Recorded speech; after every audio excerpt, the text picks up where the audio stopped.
This is Synopsis, a series of conversations with composers ran in the framework of Abeceda Institute. Today, the guest is Niki Zohdi. Niki, welcome, and please introduce yourself. Thank you very much. Thank you for having me.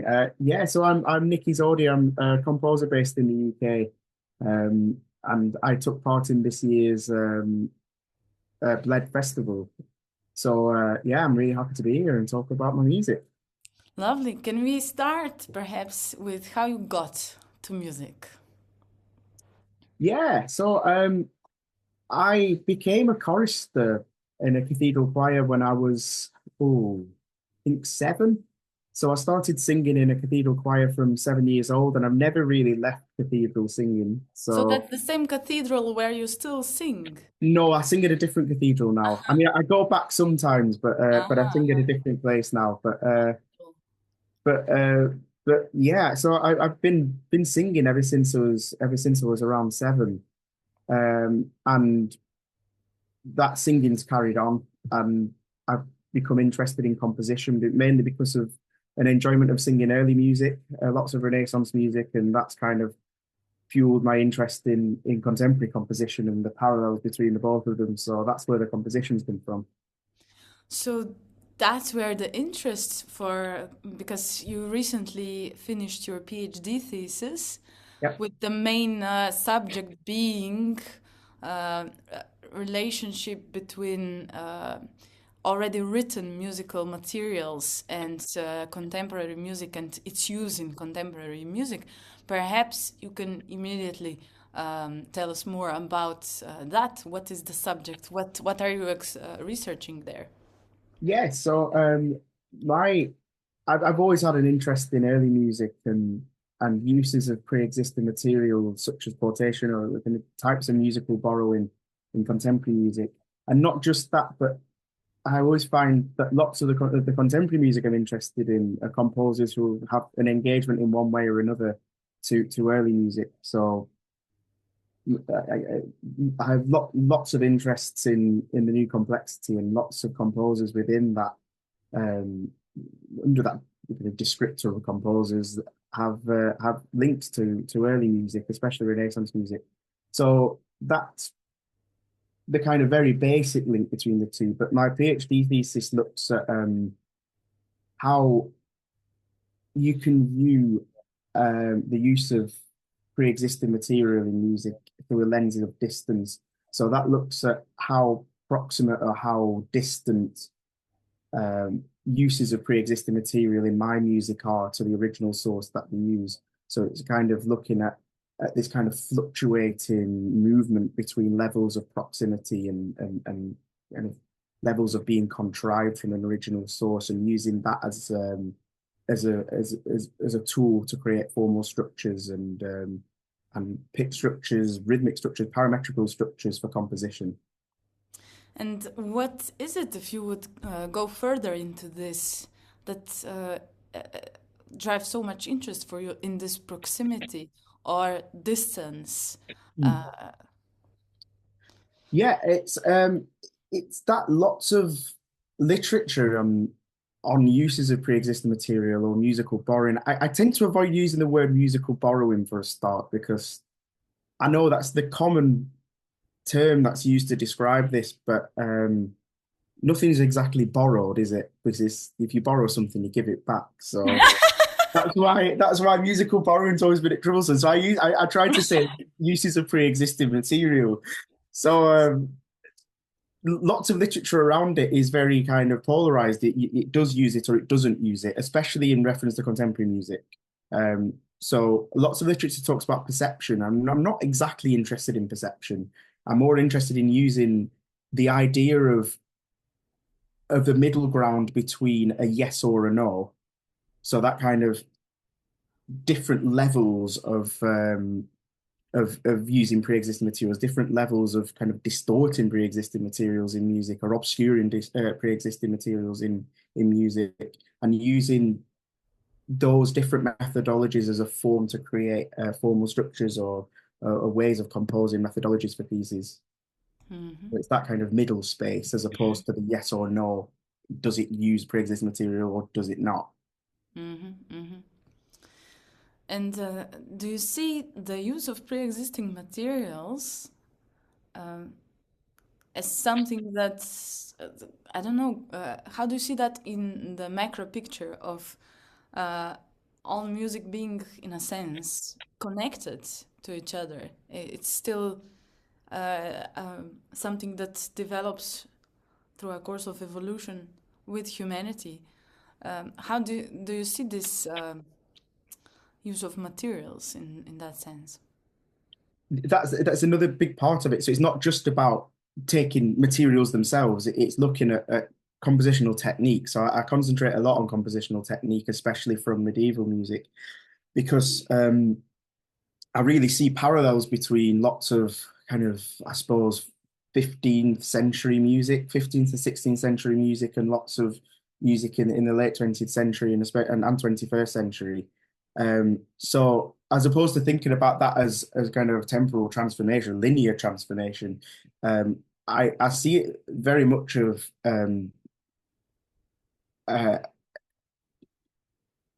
adaptation versus replication.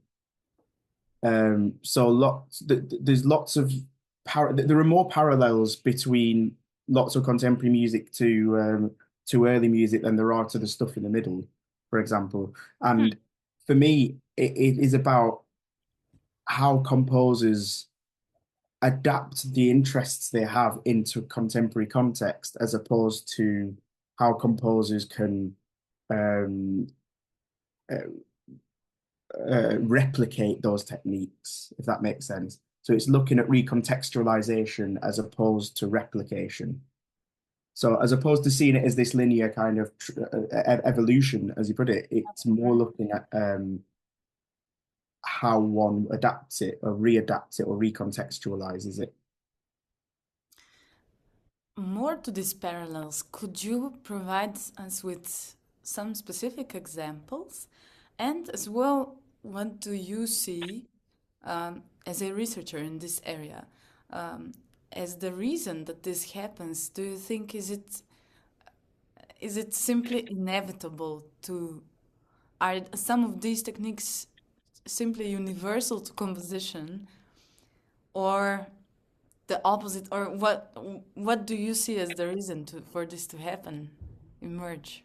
I don't think it's universal to composition. I don't think there's anything more to it really, or that anything needs to be talked about more than the facts that composers like different kinds of music. And I don't think there should be any hiding from the fact that lots of people are interested in early music or different forms of music. I think we see a lot of it in. I mean, take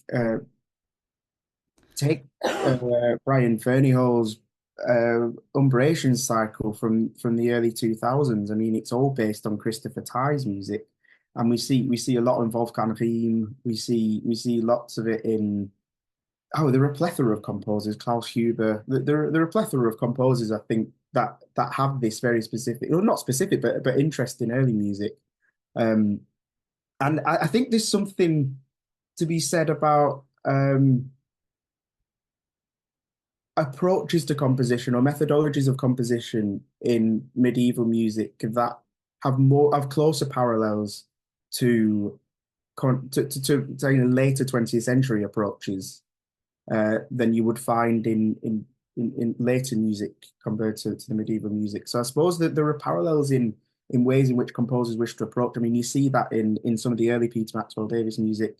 You see it kind of all through Harrison Birtwhistle's compositional career, and that there is a very specific link to quite a lot of composers, and I find that really interesting. Yeah, even though sometimes it's what is born from those how do you say borrowings to use that term, what is born out of that is actually a very different sonic result, right?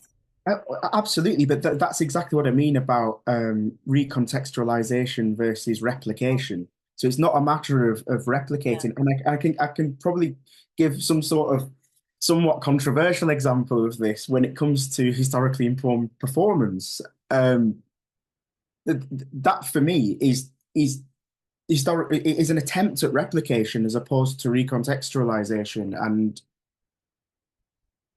that's why I sometimes struggle with historically informed practice, because it's all about trying to replicate something without thinking about how things develop and would be recontextualized or could be recontextualized. And I think the same goes for composition. So it's not a matter of composers trying to use exact mensural notations or exact canons or whatever. It's about how those can adapt into one's compositional interests. So how those kind of early music relationships can adapt into one's own interest or intentions behind the piece. So I And guess that inevitably won't create the same sonic results. Right. So if one was to assume that you would, or let's say, I guess if you were forced to use the term replication, one replication goes to the exact sonic result, and the other would go, or let's say adaptation, if I understood, was other would be to actually replicate the way the composition was, I don't know, relevant in that period, or the way replicating the necessities of or some other priorities, defining the priorities differently in music. So sonic result not perhaps the most also, but not exactly the same, but to achieve the same kind of service of that music to the era. Or would that be a plausible guess of using those terms? Yes, I mean, for me, I don't think it's as I mean, other composers may say it differently, but for me, I don't think it's anything as deep as that. It's just because I have for me, it's just because of an interest in it. It stems from singing that kind of music from a young age. So for me, it isn't about anything other, and because of that, if one was to replicate these techniques, then that would be pastiche composition, which is all well and good if you want to do that. But for me, that's not what I'm interested in. It's how I can adapt those techniques into interest within a different context, within a context that I place myself in now. Yeah, yeah. And about that context, what do you see as crucial factors of difference between, let's say, Renaissance and today? Well, yeah. Or what do you consciously consider when you're composing as being your context? What is that which alters? Well, I think it's the fact that don't just have the one influence. I mean, it's not that I'm trying to write music that only uses early music as a point. I mean, there are plenty of things, lots and lots of things have happened in those many years since the Renaissance period, and lots of music's happened in that time. So whilst this is my primary interest, there are there's a whole kind of broader pool around me. There's a different context that I place myself in, and there's lots more things going on, lots more things that have happened. So I have different interests as well that I want to include in my music. Anything specific? I mean, it changes quite a lot. I mean, I listen to lots of music which doesn't include pitch. I mean, there's lots of noisy music I like to listen to where its kind of primary concern isn't pitch. So and primary concern is textural or timbral, and lots of that music interests me a lot. So when you take picture away from Renaissance music, then that's a huge parameter that you're removing. Right. So there's lots of different ways that you can recontextualize your interests in ways that suit you and ways that you want to write. So yeah, it's about I suppose it's a kind of sense of combination, isn't it, really? But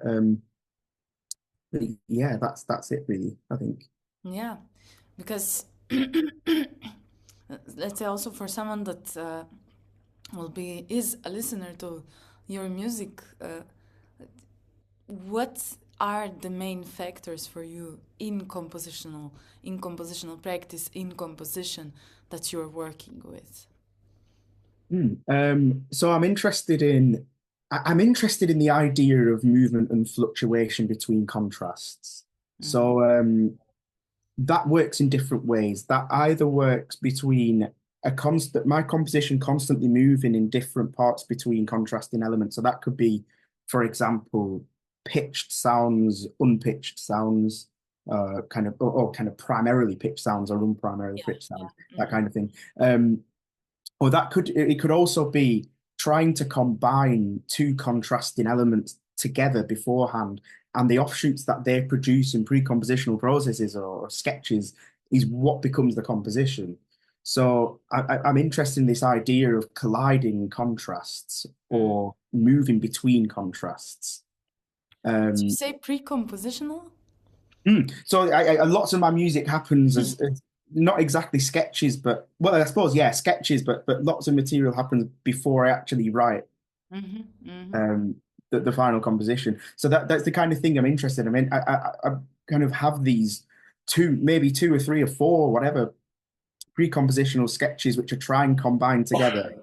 And Mm. that combination or collision creates offshoots, and those offshoots are what become compositions, and then you can combine offshoots. So it's lots of like treating the pre-compositional stuff as a palette that ends up making its way onto the final piece. So there's kind of flexibility within the kind of rigid pre-compositional material, all right. And from hearing a couple of your pieces and performing one, it seems they're very different in nature. So you don't, as I see, limit yourself to one thing. Uh, could you perhaps speak to that? Indeed, I mean, I think a few years ago, I pretty much did limit myself to one thing, and that kind of painted me in a box and made my development as a composer rather difficult and one-dimensional. I'm not saying I regret anything from writing in the way I did, 3 or 4 years ago, but 'cause I think it gave me interesting ways of looking at technique and approaching methodology, but it made me quite inflexible to the kind of music that I wanted that I could write, Mm-hmm. because it was so rigid in terms of method. So whilst I'm interested in the ways of writing from that time, I've tried to create ways to make myself more flexible, more open to being a little bit more intuitive. My music was very kind of systematic before, and it's a conscious kind of development in myself to try and make myself a little bit more intuitive, Mm-hmm. um, which I suppose comes with experience of writing more music as well. There's no hiding from that. So I suppose music from 3 or 4 years ago is within a very certain kind of way of writing, but since then has moved away from that. And I'm curious to return a little bit to your professional occupation of being a singer, a tenor. Does that in any other way affect how you compose? Does that predisposition, how do you see that, if at all, influencing your composition? Absolutely.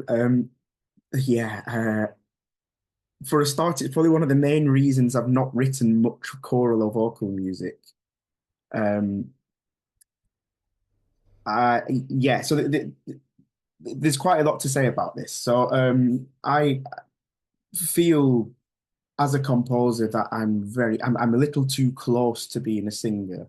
It's not just something I do on the side, it is something I'm quite actively Mm-hmm. involved in doing. Mm-hmm. So I feel like um, th there is something that kind of stops me from writing more vocal or choral music.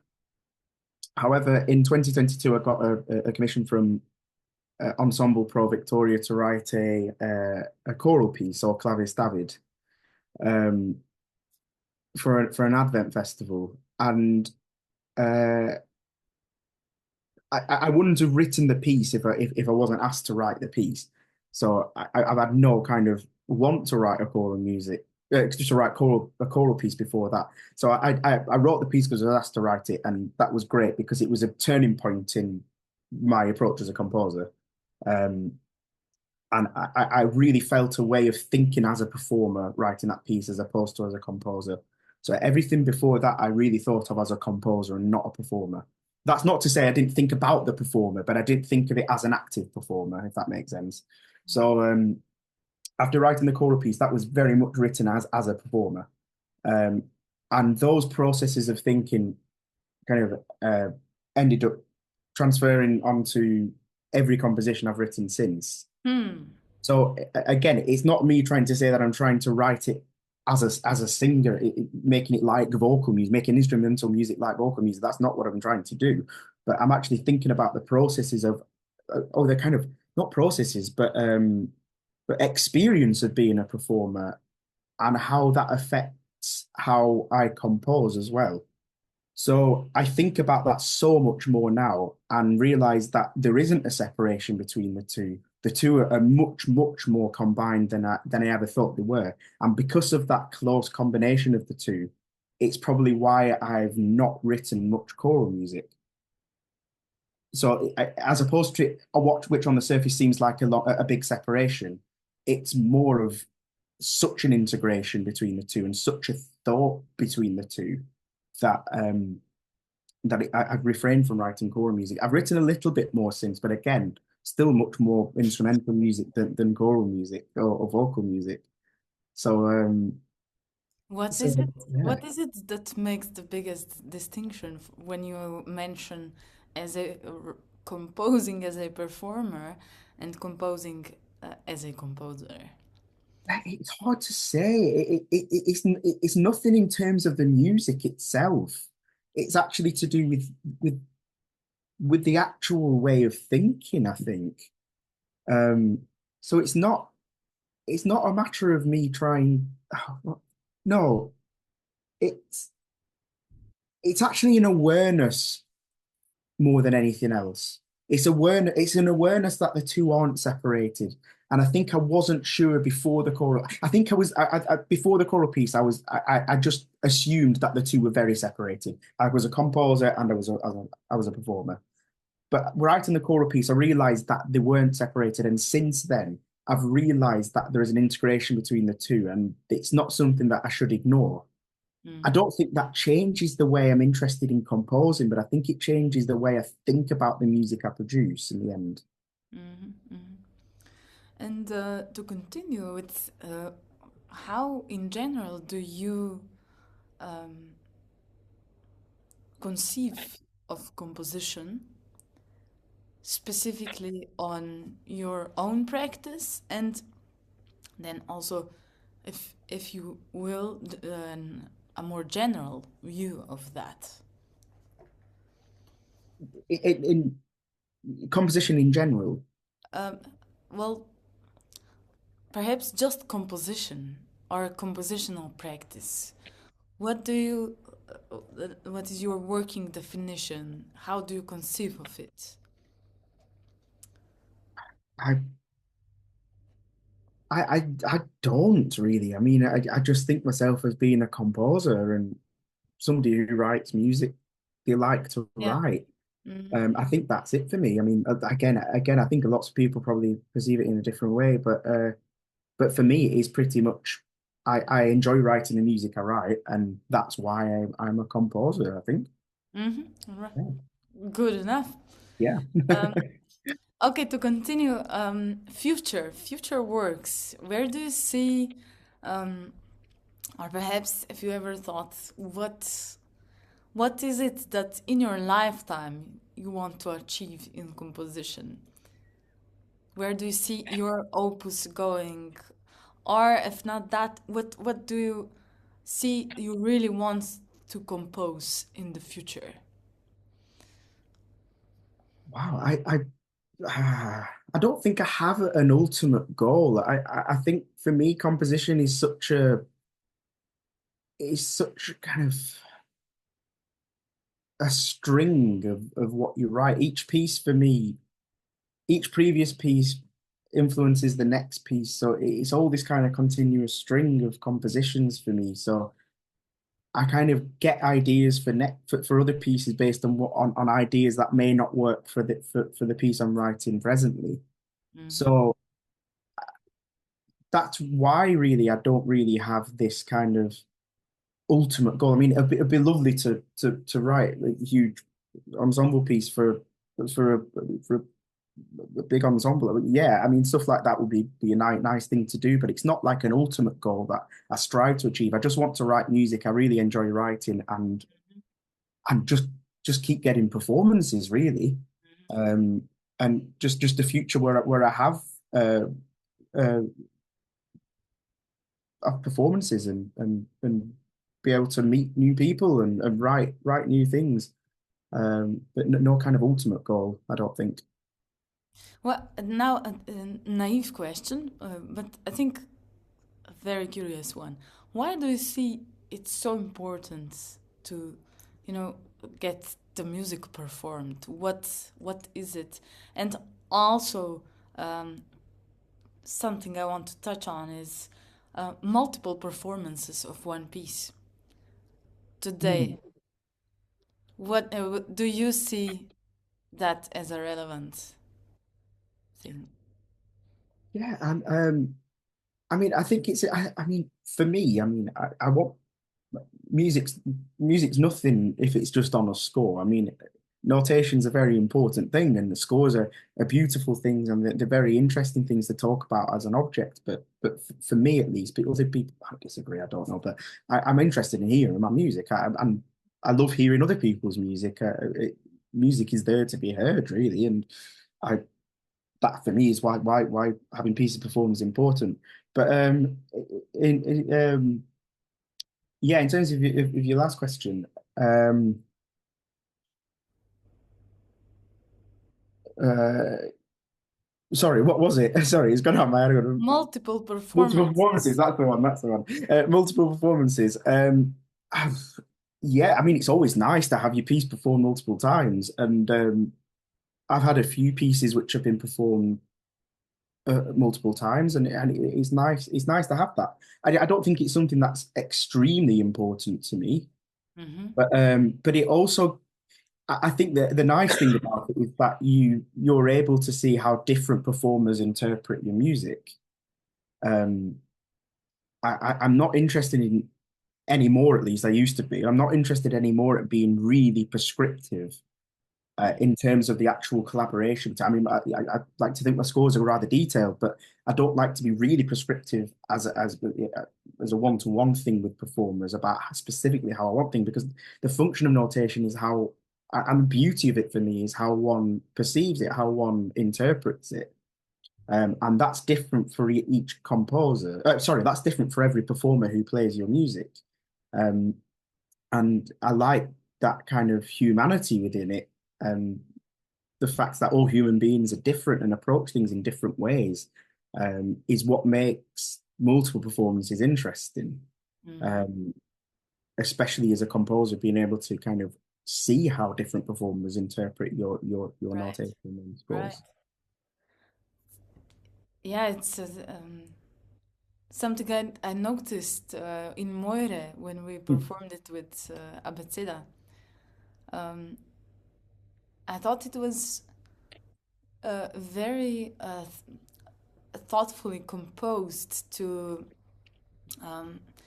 the way you notated, if I may offer this, the way you notated and the final sound result, it was really, I believe each performance of that piece would give a very nuanced result amongst itself and amongst different performances. So that would be probably really interesting to hear. I guess, as you said, it's you can observe the nature of different performances with that. Yeah, indeed. Well, thank you for saying that about the piece. But yeah, it's very true. I mean, there's that many kind of fragile half harmonics in it and things like that they'll be produced very differently every time. And that's such kind of a surface level thing to say about that, but or a technical thing to say. But it's very and I think that is something that is lovely about multiple performances is a performance of a piece can be completely different the second time, even if the same ensemble play it or same performer plays it. Yeah, exactly. And is this a constant in your music that there's, as you said, prescriptive? And so what are these two notions that are now widely used, prescriptive and other ones? Did I say kind of perceived interpretation? Interpretative. Yeah. Yeah. Why do, as you said, to allow for some, as you said, humanity in there? Is that one could say a trait of your composition then, or as some sort of an objective, what you want to achieve in composition? Yes, absolutely. But that for me comes through the way I approach notation. I think that all in my music comes through. I could notate something in a different way and it would have a different result. And I let me digress a minute. So one of my interests in new complexities, the way the scores look. And it caused lots of debates amongst many people that, oh, you could renotate this in a simpler way. Fine. People think that fine. But yeah, but you couldn't do that. The whole part of it is the fact that human beings are playing. I mean, there was huge discourse on Twitter, I think, a year or so ago, and some person tried to renotate the beginning of a Fernie Hope piece. I can't remember which one it was now. And then they played two MIDI sound files of it. Well, that just completely defeats the purpose of it because the whole point is the human interaction with that. It's about how humans interpret that material, how they interpret that dense score, and you kind of get it clearly in complex music because it's not about how a computer could play that. It's about how a human interprets it. And that is something that is an offshoot of my interest in complex music. And it's about the human being and how they look at your score. I could notate things in a different way, but there'd be a very different way that the human who's playing it plays it. And that for me is what's interesting about notation and what's nuanced about notation. And that is something that I think very, very, very much about is how do I think the human being? And this is what is an offshoot actually of what I was talking about before of thinking as a performer. So maybe it's not thinking as a performer, it's actually thinking about a human being, not a but that's not to say composers are not human beings. But he would say such a thing. But that's actually thinking of the actual interpretation again, a psychological interpretation, so to speak, of how different performers view something, and it's something that I really find interesting, and it's why I'm not interested in being that prescriptive. Yes, I'm detailed, but I don't want to be. No, I don't want it to sound like that. I want it to sound like that. I suppose there's always an element of that in how you notate, but if you're detailed enough in your notation, then you can open the door to this human interpretation of your score, and that's something that I really think's lovely, and something I think about a lot. Mm-hmm. I always thought that the scores of new complexity are also as they are because to decipher that, only the score, it takes so much time that, in a sense, automatically, if someone will perform that score, it will take hours and hours more spending with that score, which is, if you look at it from an outside point of view, quite ridiculous, just dwelling on a centimeter of a score. Indeed, indeed. But And but I think that all of the elements in it, you've been playing for years, decades maybe, and yet it's perhaps so many of those in such a combination, in such a density, and I guess just doing that as, in a sense, nonsensical, it seems, is what in the end uh, culminates in the sound of a performance of that score. yeah, I think there's such an integration and kind of yeah, well, yeah, there's an integration, a real close integration between performer and score, and that again all depends on so many factors and so many kind of human factors. I think that's the same with any score, I think, Yeah. but I think it's exacerbated with complexity just because of the density and complicatedness of it. Um, but for me, the whole idea that humans have to interpret it in a different way is what's interesting about it. And I think that produces different results. Because if you listen to just take Fernie Hill, for example, if you listen to some of his, let's just say, solo works, I'll take Unsichtbare Farben as an example. There are multiple recordings of that, and all of them are very different. Even though the score is unbelievably detailed and somewhat prescriptive, it's it could be because of the fact that human beings themselves are complex. I'm not taking any credit for that quote. That's something that Michael Finney said. That it means he said that because human beings are complex, all human beings are complex. Sorry, because human beings are complex, all music is complex, and that complexity for me depends on how the human interprets it. So the fact that one may look for an hour at one bar is a really interesting performance practice, which warrants a different kind of result or has the potential to warrant a different result. And it's something I really like playing on in my music.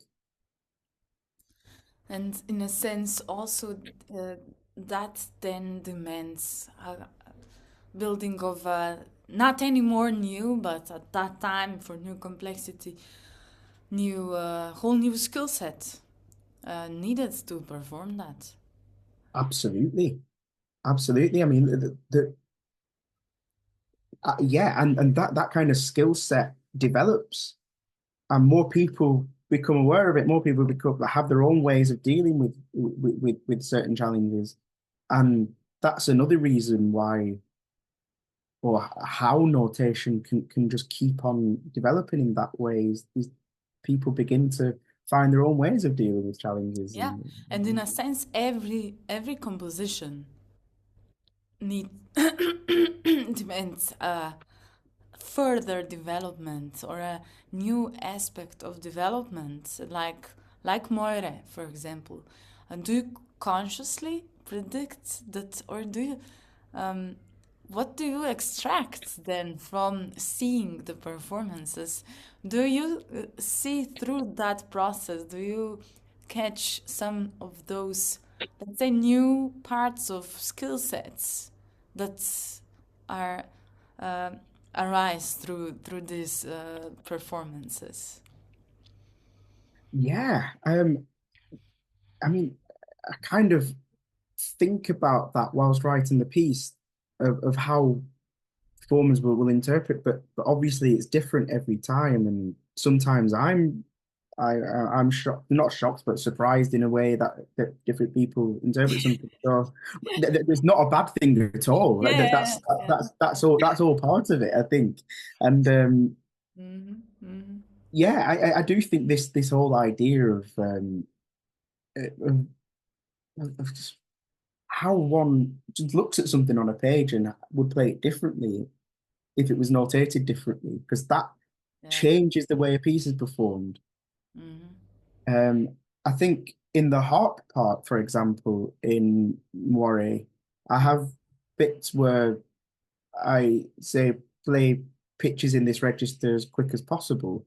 So I could have written that as, I don't know, Lots of fast-paced yeah, kind lots of octave nested tuplets. I could have written it like that, but that would give um, a specific way of playing it and a different, even a different visual to it. Whilst watching it in the audience, a different visual of the harpist playing that. But I didn't want that. So I could have written that, and that would have a different effect to writing something that may sound somewhat similar, but by notating it a different way, if that makes sense. Yeah. It's curious to think of how many variables are at play in these situations. Just thinking of performers predisposition. Perhaps someone is a visual type, and something like that will influence them differently than if someone was more primarily an auditory type. And next to that, also if it's an ensemble piece, there's so much of other parts happening at the same time that also influence what somehow someone interprets something at that time. Yes, so many variables. It would be curious to build an account of that, of what everything. Probably it's not as complex, but it's like um, The when PhD project or everything something. reacts to everything. Yeah. Anyway, I wanted to ask you about the references also. Uh, Firstly, as any of composers that you see make a profound impact on the way you compose, and as well mentorship in composition, and how you see that, if at all, influencing your practice. Yeah, so in terms of other composers, I think that there are so many. I wouldn't like to kind of hone in on one, but lots of, I mean, it is the kind of Franco-Flemish polyphony that I like the most. I mean, just Ockegham's Missa Prolationem is for me one of the best pieces ever written. I mean, I just think it's amazing how he how he the methods he composed, and that's, I think that kind of rigidity, maybe the wrong word, but that, I suppose, rigidity of composing in that way from in the medieval period is something that is really, really engaging for me. And it produces music that I just love listening to and love singing. So the music from that era is definitely an influence to me. And then I've always been interested in the kind of miserable music from the Renaissance period. So the laments, the lamentations, um, because I think that they produce the most interesting harmony and interesting polyphony. So, Oh, so curious. for me, yeah, yeah. I Uh, cry lemon so much. Pardon? I cry lemon so much, right? Yeah, indeed, indeed. Mm. And then for me, there's also the big gap in the middle. I don't really, sorry to say, listen to much um, post Baroque and pre 1900. Um, How dare you? I know how naughty of you, a slap of man. Uh, but yeah, I mean, I did lots of stuff in the 20th century. Definitely lots of complexity. I mean, Fernie Hall, Barrett, Finney have always been of interest to me. Also, lots of the so-called saturation composers interest me a lot. So the Petrosians and Raphael Sendo, people like that interest me a lot. I mean, I find their music really, really engaging and interesting. But it's pretty much lots of composers who who have links to early music, and even if I don't like the music as such, I find interest and I find links to early music and people's approach and different interpretations of it interesting.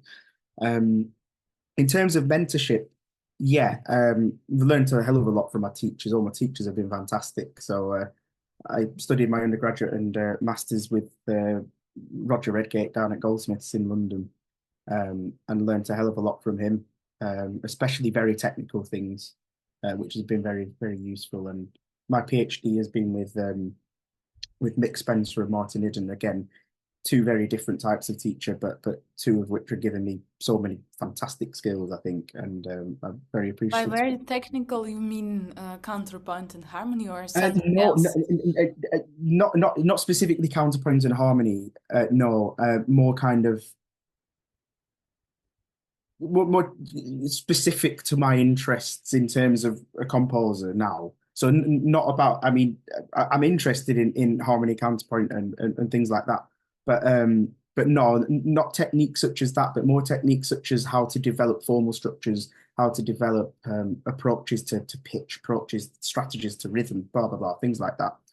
So not specific techniques as such, but more different ways in which I could view them.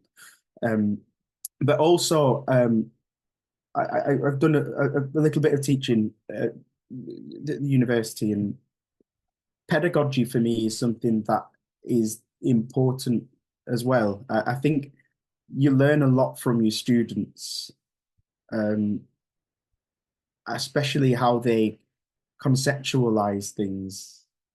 I think there's a rawness to, especially first year undergraduates who conceptualize things maybe for the first time. They may conceptualize something for the first time, and there's something there for me which is very influential. I think you learn a hell of a lot from students, and so that for me works both ways. I've learned a lot from my teachers, but I've also learned a lot from students as well. In my experience with much younger students of flute, not composition, but you see perhaps processes that went subconscious, but then you see them, you witness them again, and experience that once again, only with a different cognitive apparatus. Yes, indeed. Yeah, yeah. Great. So, as we are approaching to the conclusion, I would love to hear two messages from you. That is one for anyone um, that is thinking of beginning with composition, and the other one to anyone that will go and listen to your music, perhaps after hearing this conversation. Yeah, I mean, any messages for people, anybody who wants to be a composer is just write. Just see what you like doing and compose, and don't be scared of asking people for their opinion either. Don't think that you have to. you're not experienced enough to ask a more experienced composer or performer their opinion of your music. And just try and talk to as many people as possible, because you create so many friendships out of it. And that's one of the most fulfilling things, is that you develop so many lovely relationships with people. And there's not that many other professions in the world where you can travel to different countries and make great friends, and being a composer gives you that. So just do it, I think. And don't be frightened of asking. Uh, in terms of listening to my music, yeah, all I can say is I hope you enjoy it. There's yeah, lots of it. I suppose it's changed quite a bit through the years, especially the last two years or so. So yeah, that's all I can really say about it, really. Lovely. Yeah. Perfect. Niki Zohdi, thank you for joining Synopsis. Thank you so much for having me. Thank you.